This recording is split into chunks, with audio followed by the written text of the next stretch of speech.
के आने के बाद पूरे पंजाब में एक ट्रांसफ़र और पोस्टिंग्स का एक सिलसिला हुआ और उसके बाद डिफरेंट ज़िलों में और रीजन्स में पोस्टिंग्स हो गई और देन 4 और 5 फरवरी मोस्टली ये पोस्टिंग्स हुई डीसी सबान की, डीसी डीपीओज़ की और आरपीओ और कमिश्नर्स की इसी तरह।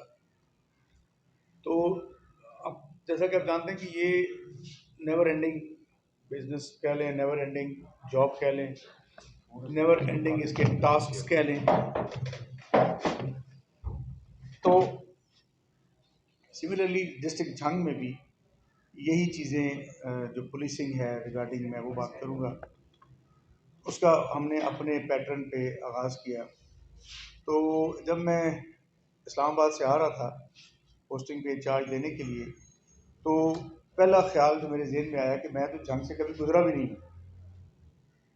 जंग में मेरा कभी इत्तेफाक नहीं हुआ कि मैं यहाँ पे किसी दोस्त अहबाब के पास भी आया हूँ, शायद यहाँ से गुजर भी नहीं हुआ था। तो इंसाइक्लोपीडिया में ना जंग को पढ़ा कि ये एक जगह पे जा रहा हूँ तो मुझे पता होना चाहिए कि उस जगह की क्या करेक्टरिस्टिक्स हैं और लोगों का बिहेवियर्स क्या हैं और टाइप ऑफ क्राइम क्या है जो मेरा सब्जेक्ट है।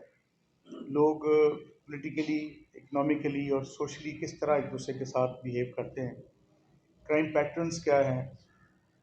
तो वो मैं रास्ते में ना ये चीज़ पढ़ता हुआ आया। अगला सवाल जो था वो ये कि मेरे पास यहाँ पे स्टाफ क्या है। हमारा सिस्टम चूँकि ऑनलाइन है, हरमस आप समझते हैं human resource management integrated system जो हमारा है, तो वो मैंने जो ही मेरी पोस्टिंग हुई तो वो ऑटोमेटिक एक हमारा सिलसिला है, उसमें मेरा लॉगिन बन गया। तो मुझे अपने साथ यहाँ पर जो कोलीग्स हैं, मातहत कोलीग्स जो हैं, उनकी एक स्ट्रेंथ आ गई कि इतने लोग जो हैं यहाँ पे इंस्पेक्टर्स हैं, इतने डीएसपीज हैं, इतने एएसआई सब इंस्पेक्टर्स और कांस्टेबल हेड कांस्टेबल्स हैं, मेल फीमेल ट्रैफिक एलीट। तो फिर थानों की तकसीम आ गई, फिर चौकियों का पता चल गया। ये मैं 4 घंटे के सफ़र में मैंने जंग को कोशिश की कि स्टडी करता हुआ हूँ राइट फ्रॉम 12वीं सदी से, जो इंसाइक्लोपीडिया ने बताया कि ये जगह जब हम बैठे हैं तो किसी ज़माने में ये खुरासान का हिस्सा हुआ करता था, अफ़गानिस्तान का हिस्सा था। With the passage of time करते करते फिर ये एक one of the largest district था ब्रिटिश एम्पायर में। फिर उसके आगे हिस्से हो गए, आप सब जानते हैं। इसकी बाउंड्रीज को देखा मैंने कि किस किस ज़िले के साथ टच होती है। तो मैं आया हूँ और मैंने आते ही पहला काम जो किया है वो तमाम अपने जो कोलीग्स हैं उनसे मीटिंग की है। इंट्रोडक्टरी मीटिंग थी। अब क्राइम पैटर्न का मुझे अंदाज़ा था, नफरी को मैं पीछे से देख के आया था, यहाँ के हारे हुए और जीते हुए जो पॉलिटिशियंस हैं उनका मैं डिटेल लेके आया हुआ था, अच्छी चीज़ें और ना अच्छी चीज़ें इस डिस्ट्रिक्ट के बारे में जो है वो मुझे नो हाउ था। तो मैंने एक इंटरेक्शन किया। इंटरेक्शन के बाद इलेक्शन कमीशन की जो हदायत थी उसके अकॉर्डिंगली आपको पता है तमाम के तमाम ट्रांसफरें डिस्ट्रिक्ट के अंदर भी पूरे पंजाब में हुई।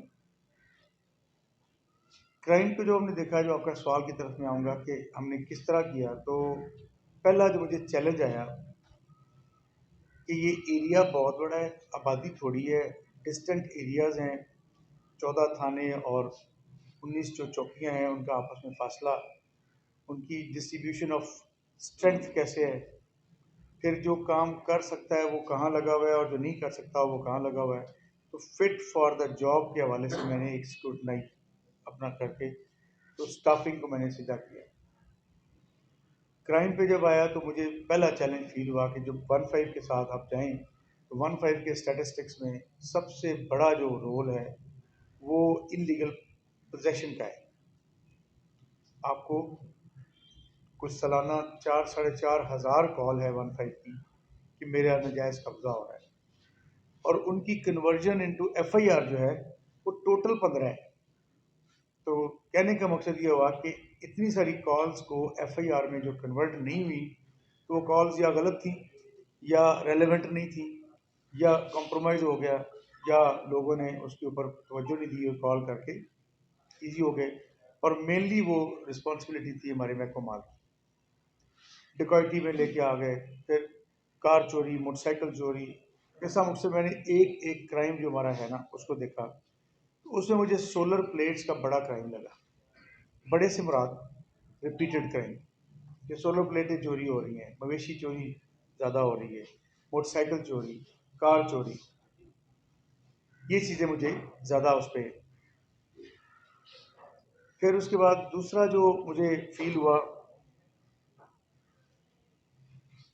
कि रॉबरीज जो हैं उनकी कौन से टाइम पर हो रही हैं, किस एरिया में हो रही हैं। तो मैंने उन सारे को कंपाइल करके हमने क्राइम पॉकेट्स बना दी कि कहाँ पे। मैंने इन सारों को मैपिंग किया, ये जो कॉल हुई है ये किस जगह से हुई है, ये कॉल हुई है किस जगह से हुई है। उस मैप के ऊपर मैंने क्राइम पॉकेट्स निकाल ली, तो तकरीबन कोई 17 के करीब क्राइम पॉकेट्स निकली जहाँ पे रिपीट क्राइम हुआ हुआ था। ये जो मैं आपको चीज़ें बताई, रॉबरी, डकैती, सोलर चोरी, मवेशी चोरी, मोटरसाइकिल चोरी, मेनली आपके ये वो थे। फिर उसके बाद मैं उसकी स्ट्रेटजी में गया कि ये ऑफेंस होता कैसे है। मैंने जेल से रिकॉर्ड लिया कि ये लोग पिछले 4-5 साल में जो इस कैटेगरी में चलान होते रहे हैं, यहाँ से सज़ा होते रहे हैं, बेल आउट होते रहे हैं, उनको निकाला। फिर मैंने अपना क्रिमिनल रिकॉर्ड ऑफिस निकाल के तो उनको टारगेट ऑफेंडर बनाया कि ये लोग वो हैं जो ये क्राइम कर सकते हैं। उसमें मैंने टॉप ऑफ द लिस्ट पकड़ा जो आगे चोरी का माल खरीदने वाला है, भले वो टोमाटेक से में निकला, भले वो फैसलाबाद के लोग थे। तो अब सोलर देखें, बजाय तो लोग सोलर लगा के लोग इजी हो जाते हैं, तो सुबह आते हैं तो सोलर, तो it was main crime, main means ज़्यादा क्राइम। फिर एक तरफ से मैंने, चूंकि मेरे आई साहब का बड़ा क्लैरिटी के साथ हुक्म था, हम भी इस पर तामील हुक्म करते हुए हमने कहा कि हमने ज़ीरो वर्किंग करनी है, हमने करंट रोकना नहीं है, बड़ा है छोटा है जो भी है, हमने उसको रजिस्टर करना है। तो आपके ज़िले का जो पिछले साल का क्राइम है वो 8,400 के करीब है, पूरे 400 के करीब पूरे साल का। और अब हम तकरीबन 16,000 पे बैठे हुए। अच्छा, अब जब आप देखते हैं तो 15 की कॉल्स तकरीबन उतनी है, कन्वर्जन इनटू एफआईआर जो है ना, हमने क्या किया कि जो जुर्म हुआ है ना, हमने पर्चा दिया। ये नहीं देखा कि 95 का पर्चा हो रहा है, 92 का हो रहा है, क्योंकि जैसे लोगों का ट्रेंड है कि जी 95 देना है, हम खुशी से देते भाई हुआ है ना ले। क्योंकि मेरी जो टॉप कमांड है उसका ये कंसर्न नहीं, वो कहते हैं कि यार आप रजिस्टर करें देन ढूंढें उसको। तो उसके ऊपर जाके हमने, जब मैंने क्राइम पॉकेट्स बना ली, टारगेट ऑफेंडर्स बना लिए, फिर मैंने देखे कि ये जो मुल्ज़मान हैं क्राइम के हेड में, डकैती, चोरी, नकबजनी, मवेशी चोरी, मोटरसाइकिल चोरी, कार चोरी, ये पहले किस किस पुलिस अफसर ने डील किए हुए।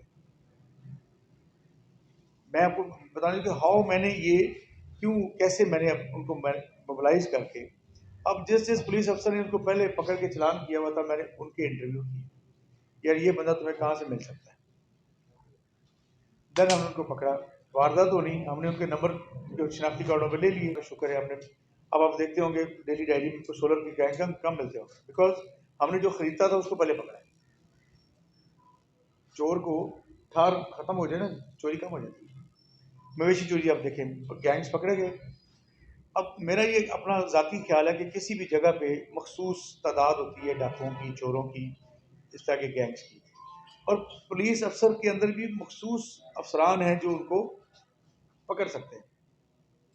जो इस तरफ, वरना कोई ड्यूटी वाली पुलिस है, कोई कचहरी में ड्यूटी करते हैं, कोई डेस्क जॉब करते हैं, कोई फील्ड वाले थोड़े मिलेंगे। तो इस तरह मैंने दोनों साइडों को करके, अल्लाह का शुक्र है with the passage of time मैंने उसको ओवरकम किया। अब आपकी जो, और इस दौरान हमने 60 गैंग्स पकड़े गए, टोटल 60 गैंग हैं डिफरेंट कैटेगरीज में, और हमारे 204 उसके बंदे हैं। उन गैंग्स के 204 मेंबर्स हैं जो हमने अरेस्ट किए, और अरेस्ट भी हमने ऐसे किए कि हमने उनका जो कोर्स ऑफ इन्वेस्टिगेशन है, या जो कोर्स ऑफ उनका क्या लें आप, एविडेंशियली वैल्यूज आया नहीं की। अगर रॉबरी हुई है तो बंदे नामालूम है, हमने उनको शनाख्त परेड करवाई, शनाख्त परेड के साथ रिकवरीज अटैच की, और वो बंदे अब तक जो हमने पकड़े हैं 70% बंदे अभी तक अंदर हैं। क्यों? क्योंकि जो बेल नहीं हो पा रही, एविडेंस इतनी मजबूत है कि बेल नहीं होगी। होपफुली कोर्ट्स उनको सजा देंगे। तो इस तरीके से जाके मैंने हिट किया क्राइम टू क्राइम। फिर क्राइम अगेंस्ट पर्सन को आ जाए। अब मैं आपको बता रहा था कि 204 हमारे मेंबर्स हैं।